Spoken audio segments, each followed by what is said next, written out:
À Valménier se profile aujourd'hui une balade un peu particulière. L'atelier randonnée découverte des plantes médicinales et culinaires, animé par Nicole, aussi connue sous le nom de Nini Nature. Petite pause ici parce qu'il y a 2 plantes intéressantes qu'on va retrouver plus loin, mais peut-être pas forcément ensemble. Une fois son diplôme d'état d'accompagnateur moyenne montagne en poche, elle étudie les végétaux à l'école des plantes médicinales de Lyon. Aujourd'hui, elle se donne pour mission de faire découvrir cet univers plein de surprises et de ressources méconnues du grand public. Pour l'heure, c'est un groupe du centre social Mosaïka de Saint-Michel-de-Maurienne qui vient tester l'expérience.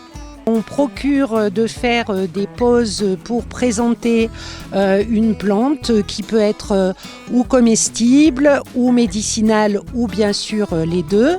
Et puis dans certains cas, donc, on appuie sur la présentation d'une plante toxique qui peut être confondue lors de la cueillette. Ce n'est pas une ombellifère. Alors les ombellifères maintenant on les appelle les apiacées.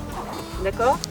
On a vu de l'Achillée millefeuille, on a vu de l'épilobe, on a vu du vérâtre donc, qui est toxique et qui ressemble à la grande gentiane jaune. Nous avons vu aussi la centaurée des Alpes, donc le bleuet.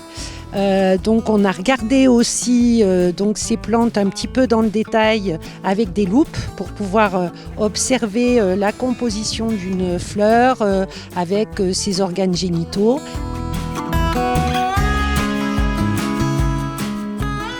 Donc on a ramassé aussi une plante qui est comestible qui s'appelle le kénopode ou chénopode puisque ça s'écrit CH et c'est en fait l'épinard sauvage et donc on en a ramassé tout au long du chemin pour pouvoir faire une petite dégustation au moment du repas puisque nous avons pique-niqué au bord du lac Vert où on a fait des œufs brouillés aux épinards sauvages.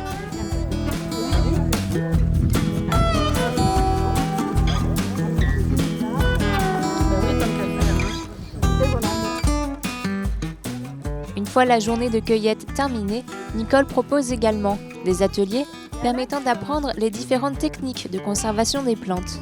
Là, on va développer comment sécher une plante pour en faire une infusion, comment en faire un macérat huileux, comment faire des alcoolatures pour soigner les bobos de la famille.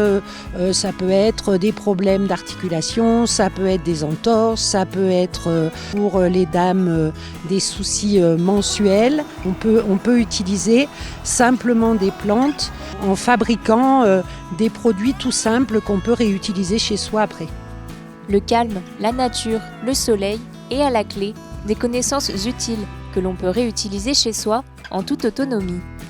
Pour plus d'informations sur les randonnées découvertes, il est possible de contacter Nicole par mail ou via son site internet nininature.fr.